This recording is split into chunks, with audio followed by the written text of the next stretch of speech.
नमस्कार, बहुत स्वागत है आप सभी का। मैं हूं आपके साथ नैना यादव और पूछता है इंडिया में आज बात बिहार की।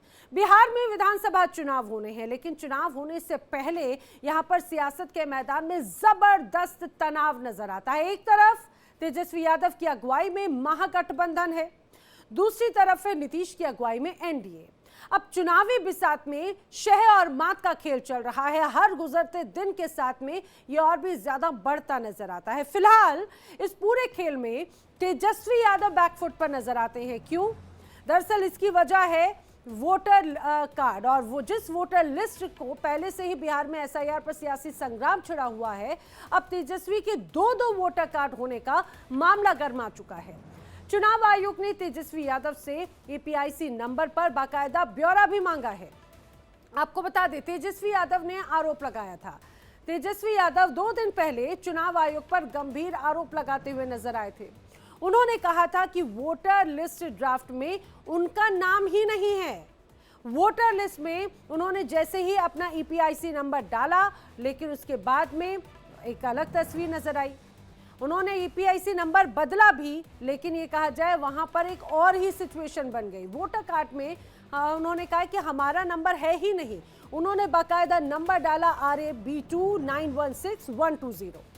वहीं चुनाव आयोग ने इसके बाद में पलटवार किया, क्योंकि जैसे ही तेजस्वी यादव ने अपना ये नंबर डाला और पत्रकारों के सामने ये बताने की कोशिश की कि भाई उनका नाम जो है वोटर लिस्ट से कट चुका है, गायब हो चुका है, और जिस ईपीआईसी नंबर का उन्होंने जिक्र किया, उसके बाद में चुनाव आयोग ने पलटवार करते हुए कहा कि जो ड्राफ्ट है उस ड्राफ्ट में तेजस्वी यादव का नाम है, ईपीआईसी नंबर भी जो है वो भी मौजूद है, उसमें कोई बदलाव नहीं हुआ है। लेकिन चुनाव आयोग ने आगे कहा कि 2020 चुनाव का जो हलफनामा था उसमें बाकायदा ईपीआईसी नंबर शो किया गया, और नंबर क्या था? RAB0456228। ये नंबर उनकी तरफ से मेंशन किया गया। अब चुनाव आयोग ने बाकायदा नोटिस भेजा है तेजस्वी यादव को और स्पष्टीकरण मांगा है कि भाई क्या आपके पास में दो वोटर लिस्ट हैं? क्या आपके पास में दो वोटर कार्ड हैं? अब ये कहा जाए कि इसके माध्यम से तेजस्वी यादव की मुश्किलें बढ़ती हुई नजर आती हैं, क्योंकि तेजस्वी के पास में दो वोटर कार्ड हैं। तेजस्वी बिहार की दीघा विधानसभा सीट से वोटर हैं, लेकिन राज्य विधानसभा में विधायक के तौर पर वो राघोपुर विधानसभा सीट का प्रतिनिधित्व करते हैं। वहीं ये पूरा मामला जब गरमाया तो उसके बाद में सियासत भी होना शुरू हुई।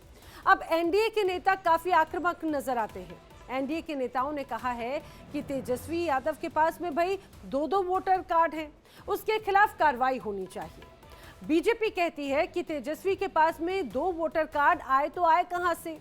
किसी भी शख्स के पास में 2 पहचान पत्र होना सीधा सीधा अपराध की श्रेणी में है। खैर, इस पूरे मामले में सियासत तो जोरदार होती हुई नजर आती है, लेकिन चुनाव बिल्कुल नजदीक है।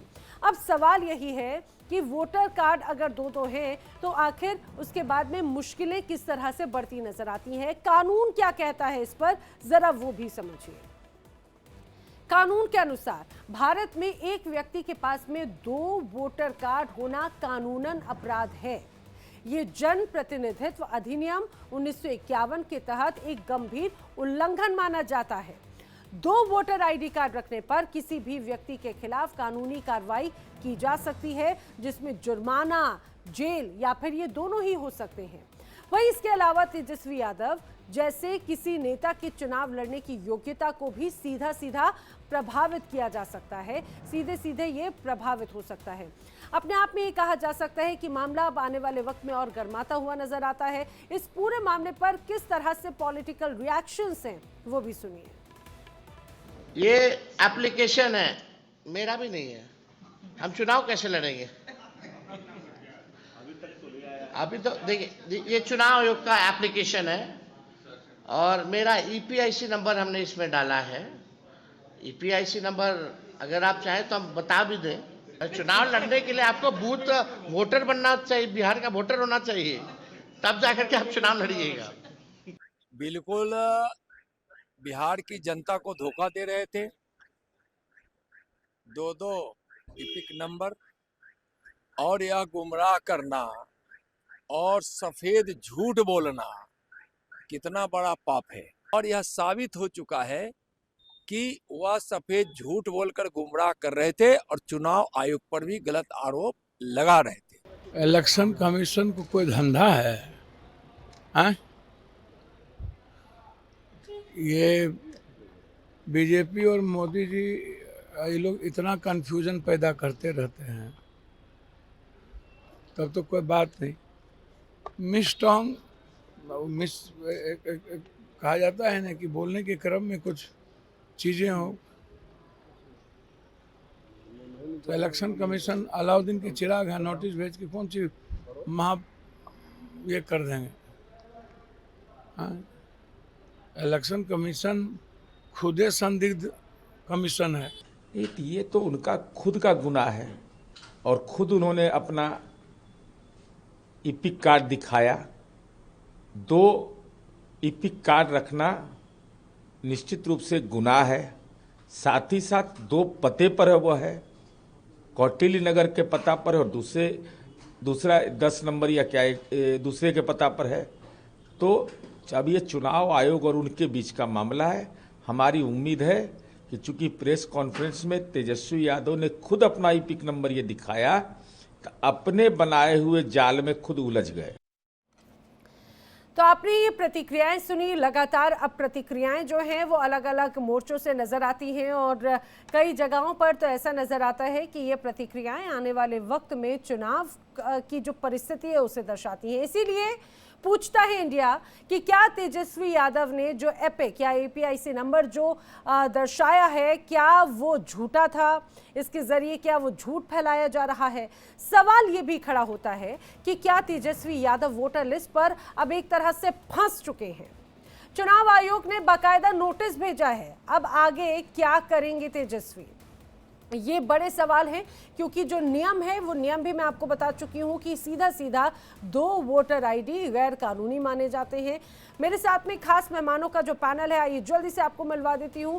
करेंगे चर्चा इस पूरे मामले पर। बीजेपी प्रवक्ता राकेश पोद्दार जी हमारे साथ में जुड़ रखे हैं, कांग्रेस प्रवक्ता राजकुमार पासवान जी हमारे साथ में हैं, RJD की तरफ से डॉक्टर राकेश रंजन जी हमारे साथ में हैं, JDU के नेता राजेश तिवारी जी हमारे साथ में हैं, राजनीतिक विश्लेषक सौरभ दुबे जी समय हमारे साथ में स्टूडियो में मौजूद हैं, संजीव कौशिक जी भी हमारे साथ में राजनीतिक विश्लेषक के तौर पे जुड़ रहे हुए हैं, और तमाम जो हमारे खास मेहमान हैं इस समय वो हमारे साथ में जुड़ रहे हैं। लेकिन मैं आगे बढ़ूं उसके पहले आप इस बात को जरूर समझिए कि आने वाले वक्त में किस तरह से मुश्किलें तेजस्वी यादव की बढ़ सकती हैं, क्योंकि जो कहा जाता है कि नियम क्या कहता है, नियम को समझना बहुत ज़रूरी है। नियम के अनुसार बाकायदा ये कहा जाता है कि भाई 2 अगर आपके पास में डॉक्यूमेंट्स हैं, वो कोई से भी हो, चाहे बात 2 आधार कार्ड हो, 2 पैन कार्ड हो, 2 वोटर ID कार्ड हो, तो वो सीधा सीधा गैर कानूनी हो जाता है। अगर एक जगह से आपका नाम किसी लिस्ट में है तो आप दूसरी जगह पर आपको, अगर आप अपना वोटर ID कार्ड बनवाते हैं तो सीधे सीधे आपको अपना नाम पहली जगह से सरेंडर करना होगा। लेकिन EPIC वाले वोटर कार्ड के जरिए अब ये कहा जाए कि मुसीबत एक तरह से मोड़ ले ली है तेजस्वी यादव ने, ये कहा जा सकता है। फिलहाल मेरे साथ में जो खास मेहमान हैं आप देख रहे हैं, राकेश पोद्दार जी भी मौजूद हैं, सौरभ जी भी मौजूद हैं। राकेश जी से शुरुआत करती हूँ। राकेश जी, ये कहा जाए कि बिहार में चुनाव के पहले एक अच्छा मुद्दा जो है वो जरूर मिल गया है। क्या कहेंगे तेजस्वी यादव की ये 2 वोटर ID कार्ड को लेकर?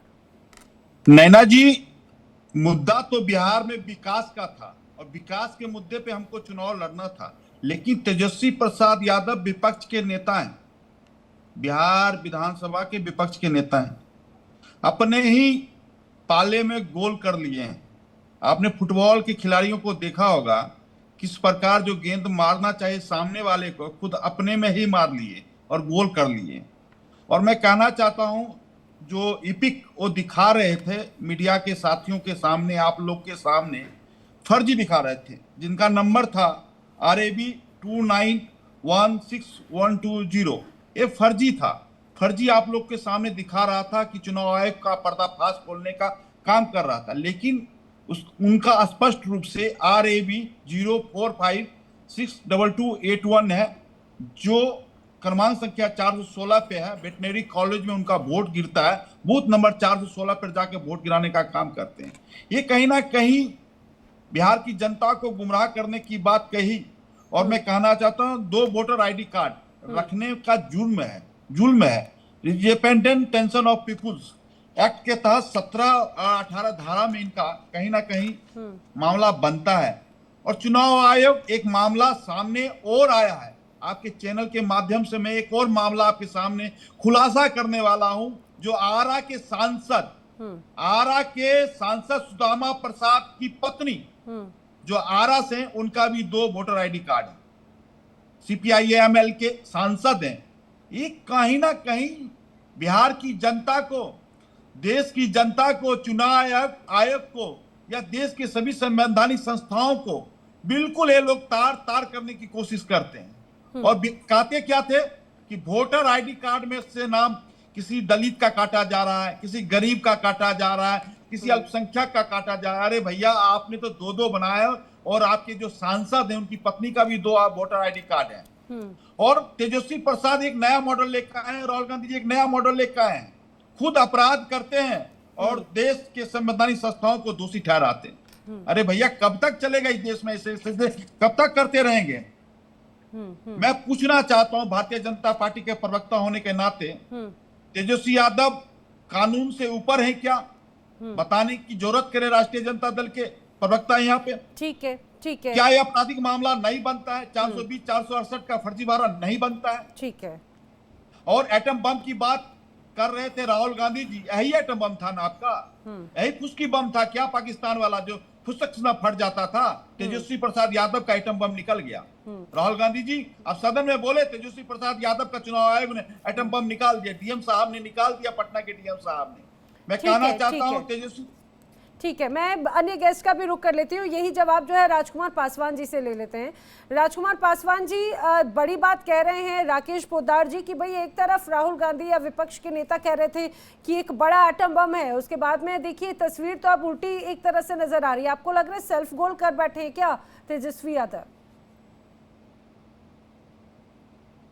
राकेश जी, राकेश जी अपना ऑडियो अनम्यूट कर लीजिए प्लीज।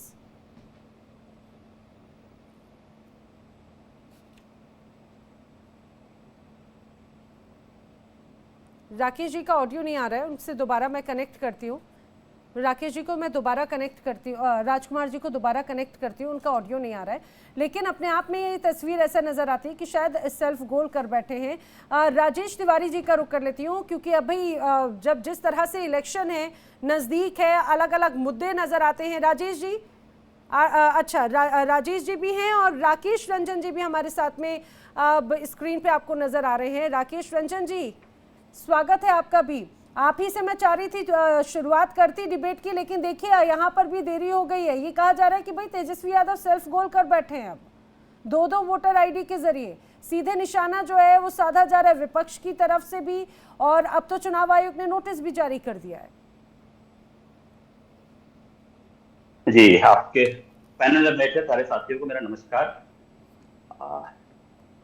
ये तो बहुत अच्छी बात तेजस्वी यादव जी ने की, कम से कम अपना वो वोटर आईडी कार्ड उन्होंने चेक किया। ये लोग प्लान बनाया था कि यदि वो नॉमिनेशन उस वोटर आईडी से करेंगे ना, तो ये लोग नया वोटर आईडी दिखा करके उनका नॉमिनेशन ही रद्द कर दे। तो ये लोग पूरा खेल जो है चुनाव आयोग और FIR के नाम पे ये कर रहा है कि अब तेजस्वी यादव विपक्ष के नेता हैं, इतने बड़े नेता हैं, वो प्रधानमंत्री, मुख्यमंत्री रहे हैं, और उसके बाद भी उनकी 2 वोटर आईडी जारी की गई है। और ये किसकी गलती है? वोटर आईडी क्या वो अपने से बना लिए हैं? उसके बाद FIR जो कर रहे हैं, सिंपल सी बात है, FIR में ये महाराष्ट्र का मॉडल इनका एक्सपोज हो गया और हरियाणा का मॉडल एक्सपोज हो गया।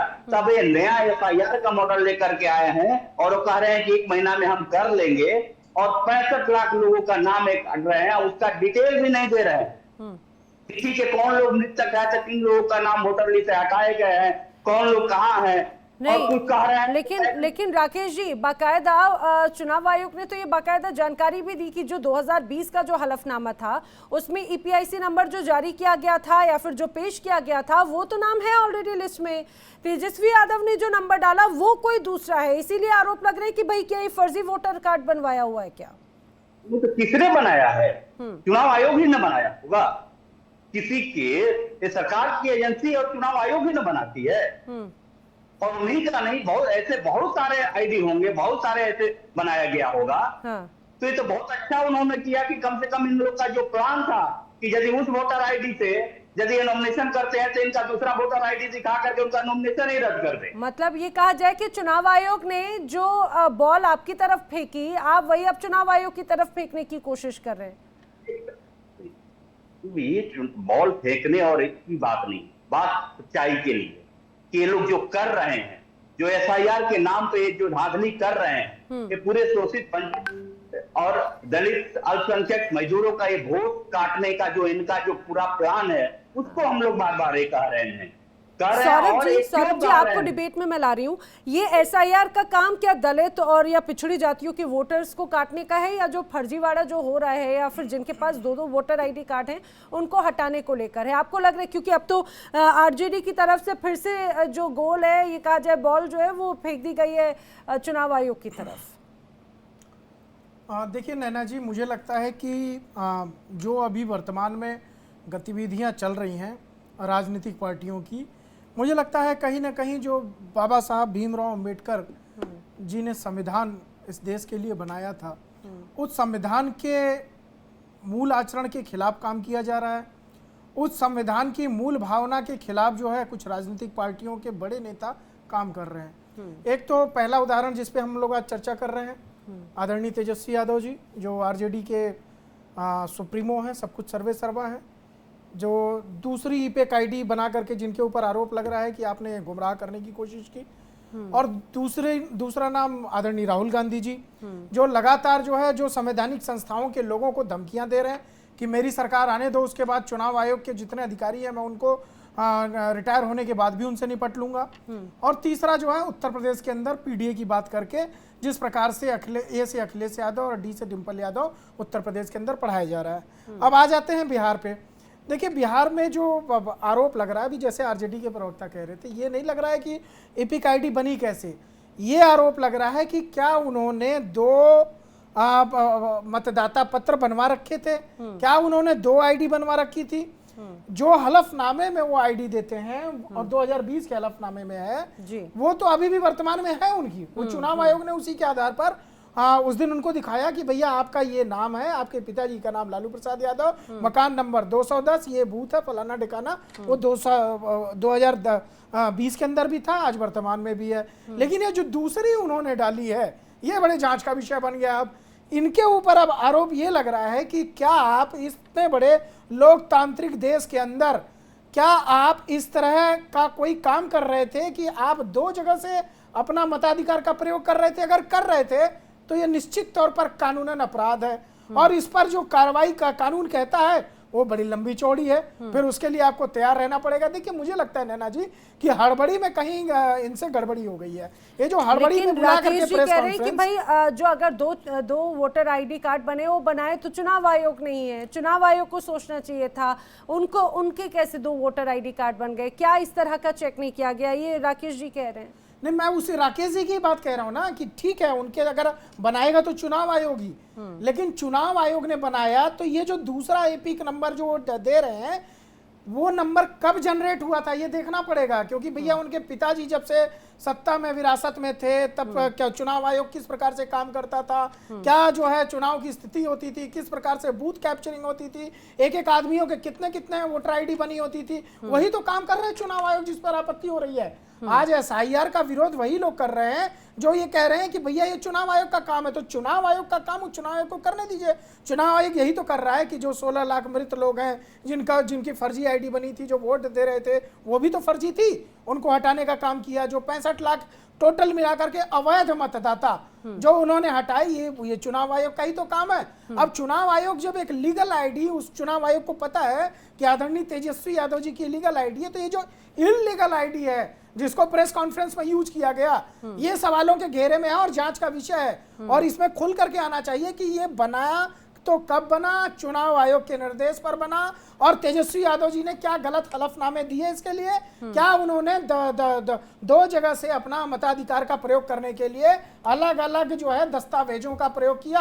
अब ये पूरा जांच का विषय है और जांच होने के बाद पता चलेगा, जांच होगी। राजेश तिवारी जी का मैं रुक कर लेती हूँ अब, लेकिन उसके पहले देखिए, अगर इस बात को जरा हम समझें, तेजस्वी यादव की उम्र जो है वो 35 वर्ष से ज़्यादा है और खुद वो पिछले 2 बार से विधानसभा चुनाव लड़ चुके हैं, दोनों बार उन्होंने जीत भी दर्ज की है।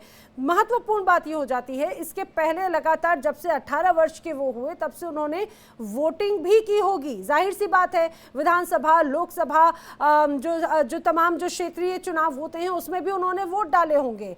तो क्या इस बार की अगर तस्वीर की बात करें और इस बार जो 2020 के हलफनामे में जो EPIC नंबर था, क्या इस बार चुनाव में अलग हो गया? राजेश जी, ये किस तरह का खेल इन दिनों चल रहा है बिहार में? देखिए, इस बात को जो आप लोग तभी से ये कर रहे हैं कि 2 voter card, 2 voter ID card, 2 voter ID card है ही नहीं है तेजस्वी यादव के पास। एक वोटर ID कार्ड है, उसी वोटर ID पर 2014 में वो चुनाव लड़ते हैं, उसी वोटर ID कार्ड पर वो 2020 में चुनाव लड़ते हैं और उसी वोटर ID कार्ड उनके पास है। दूसरा वोटर ID कार्ड जो DM द्वारा जो निर्मित किया गया है, आप देखिए तो उसमें लिखा हुआ है कि प्रथम दृष्टया जांच पर पाया जा रहा है कि ये EPIC नंबर इशू नहीं किया गया है, फिर भी आप ओरिजिनल अपना जो वोटर ID कार्ड जमा करने का कष्ट करें और इस पर जांच किया जाएगा। ये 2 नंबर है, ये तो फर्जी काम है। और मैडम ये लेकिन राजेश जी, विपक्ष के नेता के पास में अगर 2 वोटर ID कार्ड निकल रहे हैं जो लगातार SIR का विरोध करते रहे कि भाई नाम कट जाएगा और कई वोटर्स कट जाएंगे, उनके पास में 2 वोटर ID कार्ड निकलते हैं, तो जाहिर सी बात है ये किस तरह का एक अलग खेल चल रहा है बिहार में। ये आप लोग नहीं जानते, ये शुरू से इनका 4 साल से ही फर्जीवाड़ा है, फर्जी आदमी है। आपको मालूम है, इनका तरुण कुमार इनका नाम था, पिता नाम लालू प्रसाद यादव, अपने चचेरे भाई के 4 साल की उम्र में तरुण नाम से ही रजिस्ट्री कराए थे, जो आज भी केस चल रहा है, तरुण नाम से, फादर ऑफ लालू प्रसाद यादव।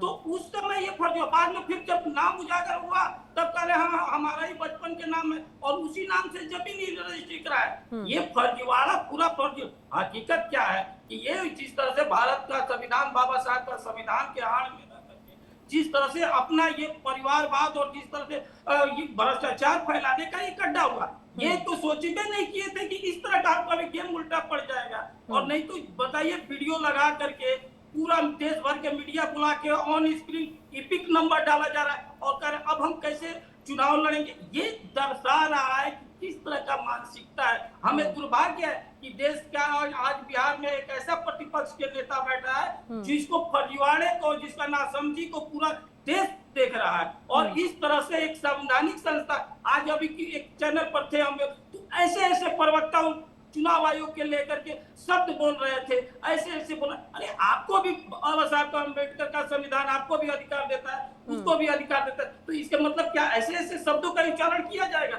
ऐसे ऐसे भाषा बोला जा रहा है जो नहीं बोला जा सकता किसी भी चैनल पर। तो ये दिखा रहा है कि किस तरह से इन लोगों का भाषाई आर्थिक 420 थे ही हमारे बिहार के प्रतिपक्ष के नेता, आज राजनीतिक भी 420 हो गए। और किस बात के आप 60,000 के 64 लाख कह रहे हैं कि कटा हुआ है, क्या मरा हुआ का कटा?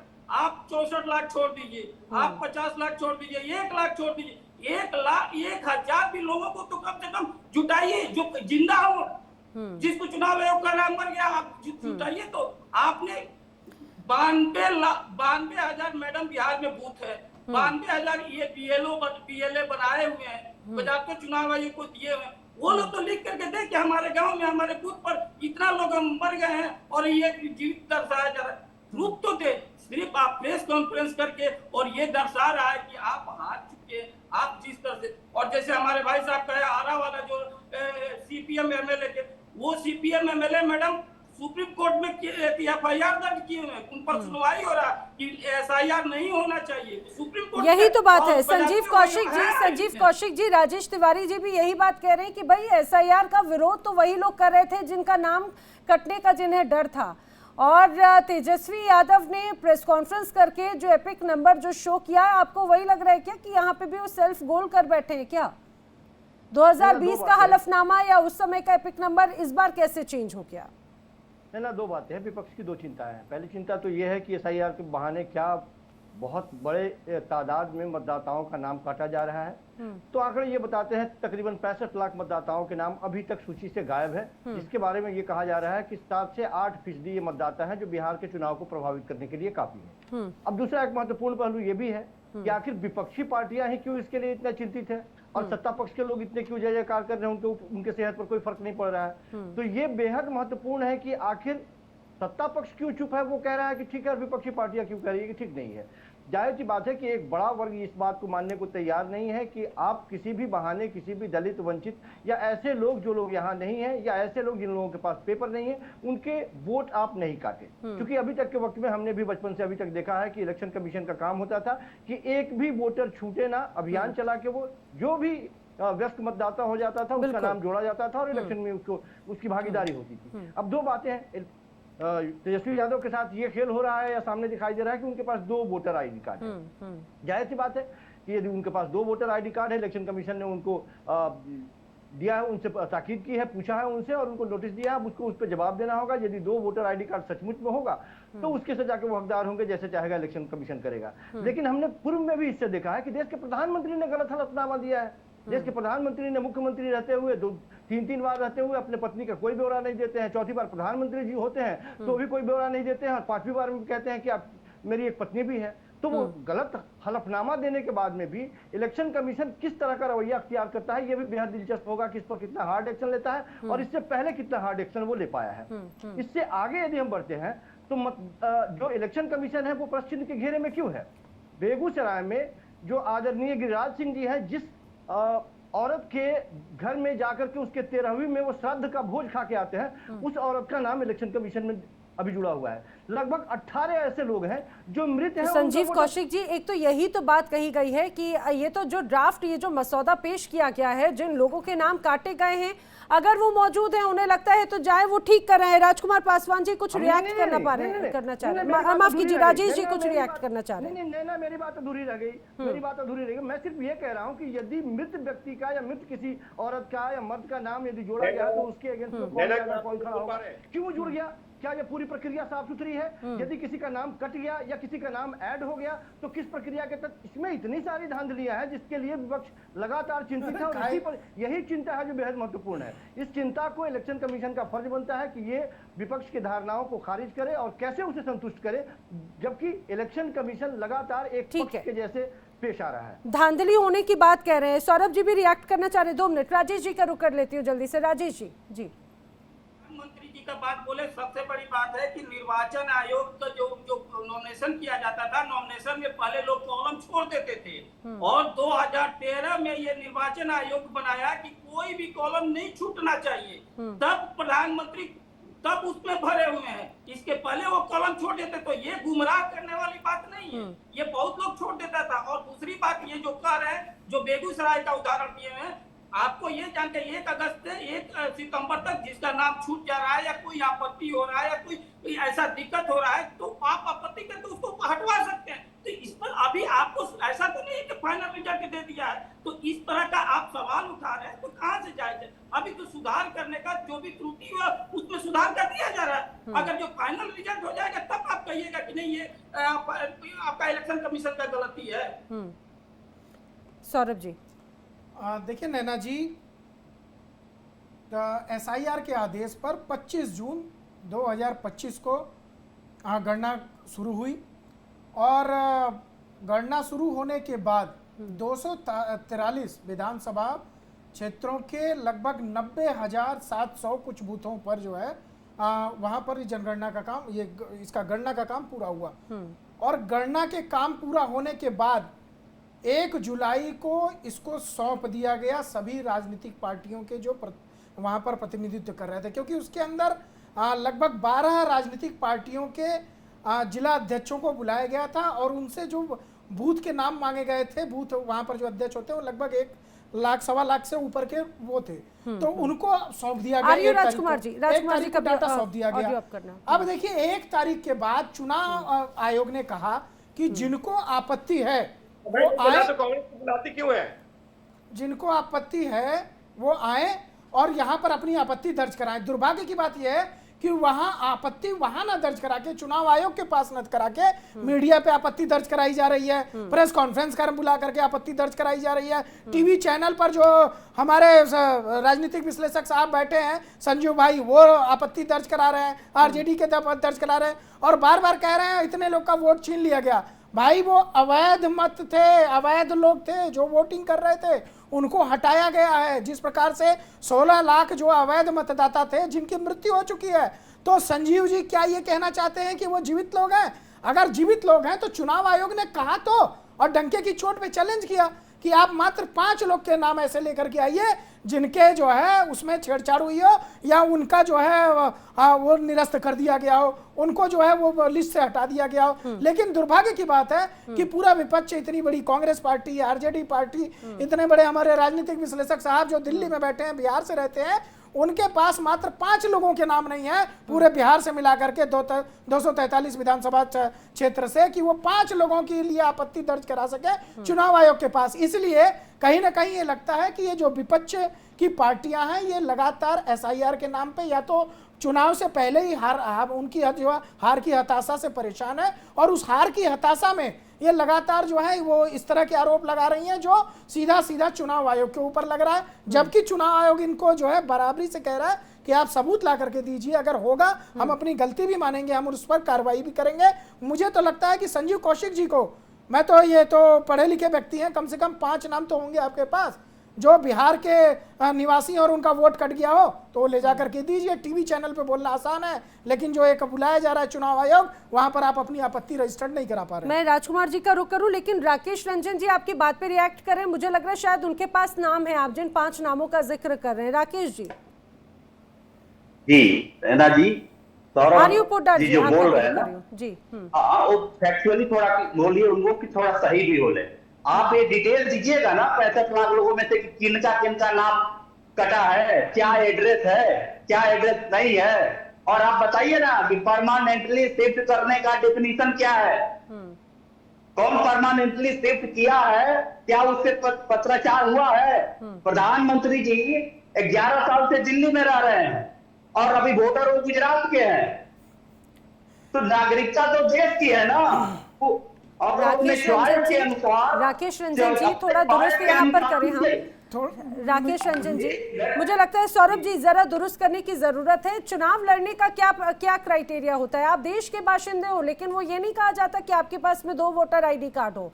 अगर आप दूसरे इलाके का, अगर आप पलायन कर चुके हैं, अगर आपने दूसरे क्षेत्र का वोटर आईडी कार्ड बनवाया है, तो पहला वाला आपको सरेंडर करना होगा, वरना वो कानूनन अपराध होता है। ये तो किसी भी डॉक्यूमेंट को लेकर लीगलाइज्ड इस रूप में कहा जाता है। राकेश जी, परमानेंटली वो शिफ्ट कर चुके हैं, क्या उनसे पत्राचार हुआ? यदि मेरा यहाँ, मैं कहीं और रहता हूँ लेकिन मेरा यहाँ घर है, द्वार है, सब कुछ है, मैं वोटर कहाँ का रहूंगा ये तो मैं डिसाइड करूंगा ना। जिस प्रकार प्रधानमंत्री डिसाइड किए वो वोटर गुजरात के तेजस्वी यादव कहाँ के वोटर हैं? राकेश जी, तेजस्वी यादव कहाँ के वोटर हैं? अरे देखिए, वो खेल है। जैसे तेजस्वी जी ने जो ऐसे किया, फिर दूसरा ये लोग आनंद फानंद में करके फर्जी दूसरा ये लोग बनाए हैं करने के लिए। टिपिक नंबर हम जारी नहीं ना कर सकते हैं, दोनों का टिपिक नंबर भी चेंज है। तो 65 लाख जो वोट कटे हैं, ये लोग तो यही तो खेल है। ये जानते हैं कि जो गरीब है, मजदूर है, जो तो ये किसकी साजिश है राकेश जी? ये क्या साजिश है, किसकी साजिश है, बता दीजिए जरा। तेजस्वी जी के साथ कौन खेल कर रहा है? साजिश है कि इसमें जो गरीब है, मजदूर है, दलित है, कंचक है, जो हैंड टू माउथ है, जो वो कमाते हैं अपना दिहाड़ी छोड़ करके, वो अभी। और इस फहरिस्त में तेजस्वी जी इस फहरिस्त में जिनका आपने नाम लिया, उसमें तेजस्वी जी कहाँ फिट होते हैं? सुनिए ना, अब बताइए कि आप कह रहे हैं कि कंप्लेन के लिए 1 महीना समय दिया गया है। जो लोगों के पास अपने गरीब लोग हैं, खाने पीने में और कमाने में व्यस्त है, वो वहां जाकर के कंप्लेन करेंगे।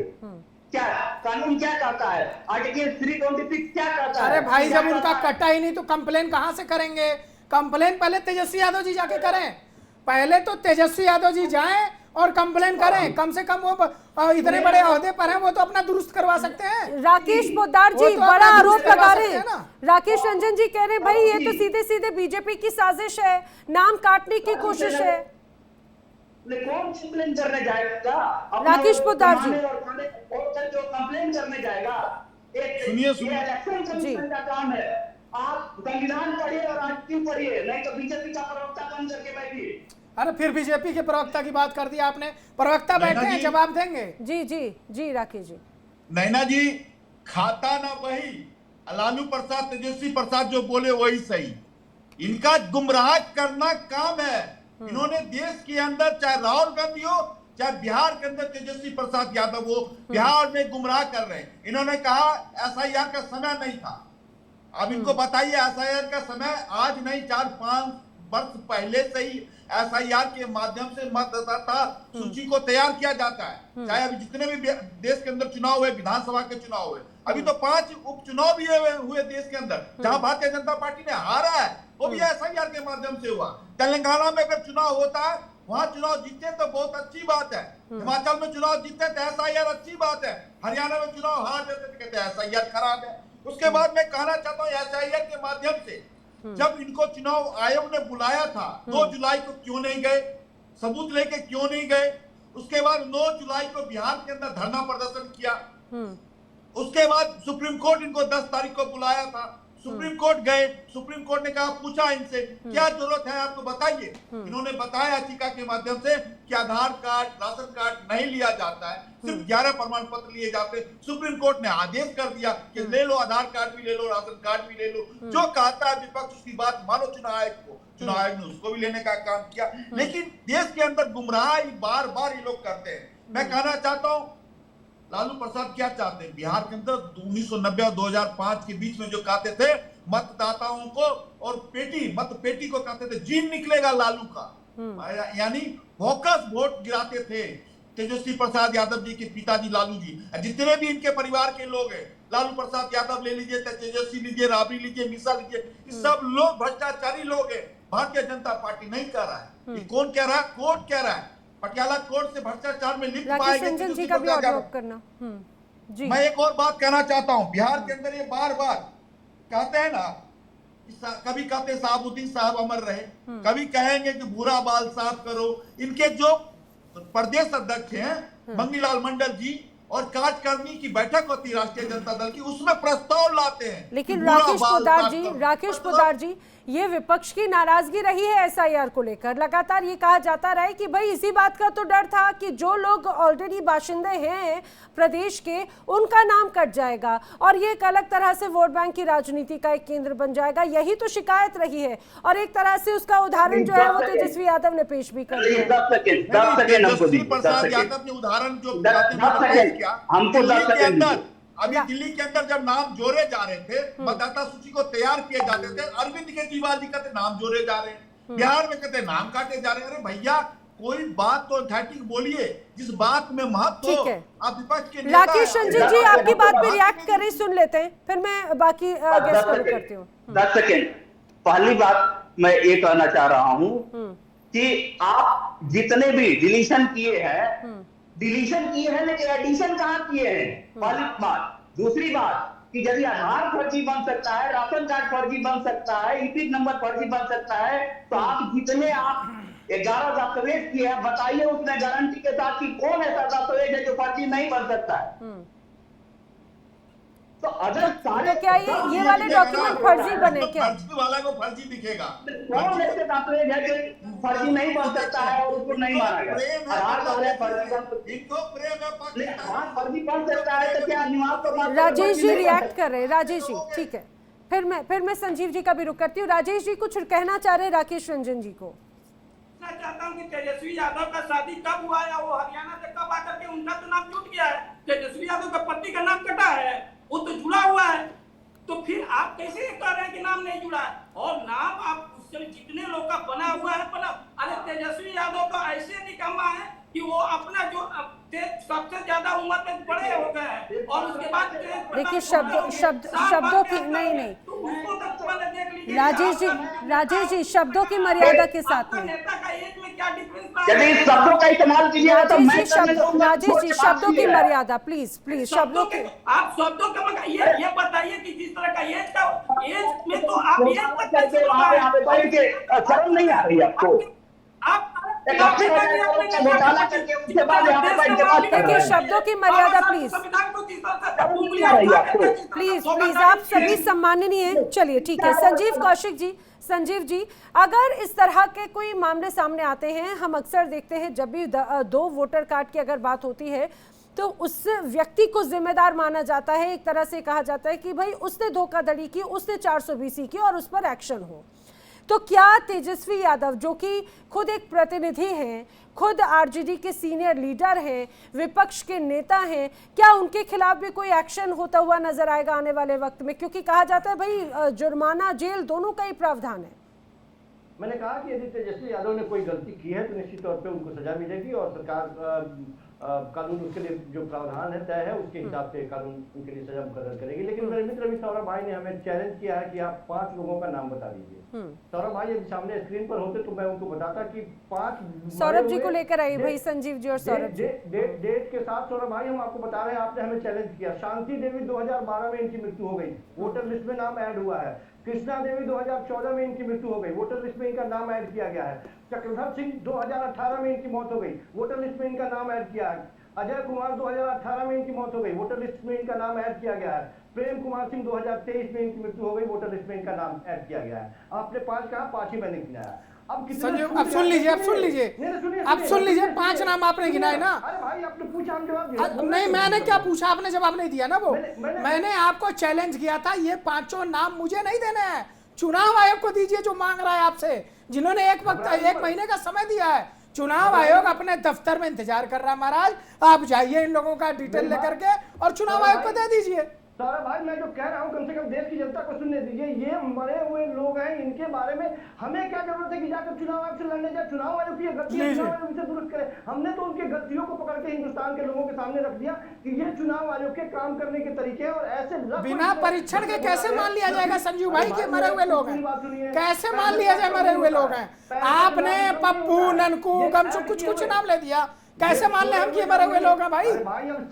अरे कैसे मान लें? आप कोई भी नाम ले देंगे, इना मीना डीका कुछ भी नाम ले रहे हैं, कह रहे हैं ये मरे हुए लोग हैं, ऐसे थोड़ी ना है। आप तथ्यों के साथ जाइए, चुनाव आयोग के दफ्तर जाइए और वहां पर ये प्रमाण पत्र उनके लेकर के साबित करिए।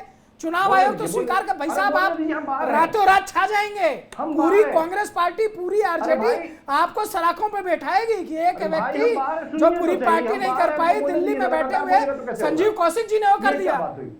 ये क्या बात हुई? हम बाहर हैं भाई, मेरी आवाज नहीं जाएगी, स्टूडियो में है तो सारा समय आप ही ले लीजिए।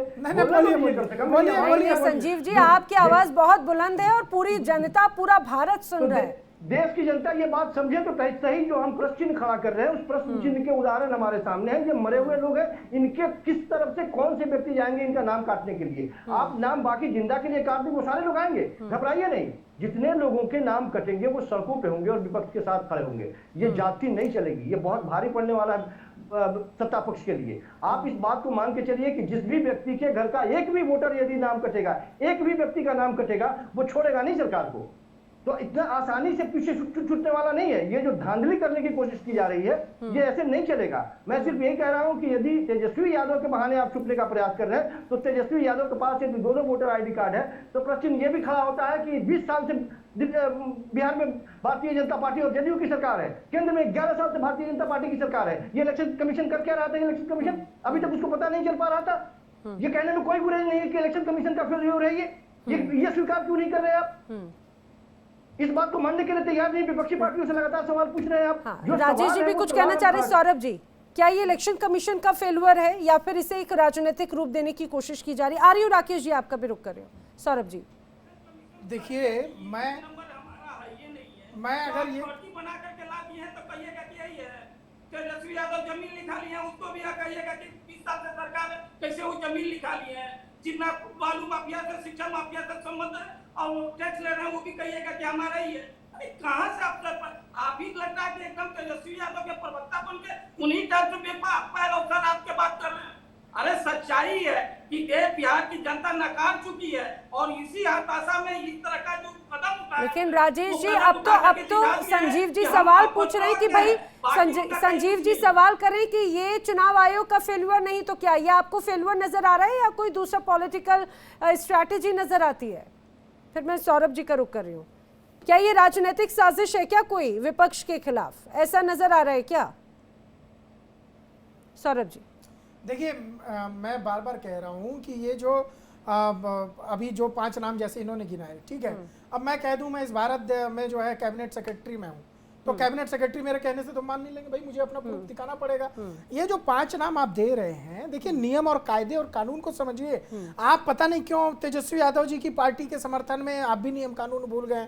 आप तो बहुत अच्छे वक्ता भी हैं संजीव जी, आप जानते हैं इस देश के अंदर संवैधानिक तरीके से देश चलता है और नियम कानून चलते हैं। अगर आपके पास ये 5 नाम लोग हैं, ये जो मृत हैं और इनका नाम जो है वो लिस्ट में है, तो मुझे लगता है कि आपको चुनाव आयोग जो बुला रहा है, बार बार बुला रहा है, आप किसी राजनीतिक पार्टी के नेता नहीं है, प्रवक्ता नहीं है, लेकिन आप बिहार के नागरिक तो हैं। कम से कम बिहार के सच्चे नागरिक होने के नाते जाइए वहां पर, क्योंकि मैं भी चुनाव आयोग का प्रवक्ता नहीं हूं। अगर चुनाव आयोग ने सही काम नहीं किया है तो मैं आपके साथ खड़ा रहूंगा, मैं डंके की चोट पर चुनाव आयोग पर जो सवाल जनप्रतिनिधित्व अधिनियम है 1991 उसकी धारा 17 और 18 के तहत कहा जाता है कि अगर कोई प्रतिनिधि अगर इस तरह से गलत दस्तावेज पेश करता है तो उसकी जो ये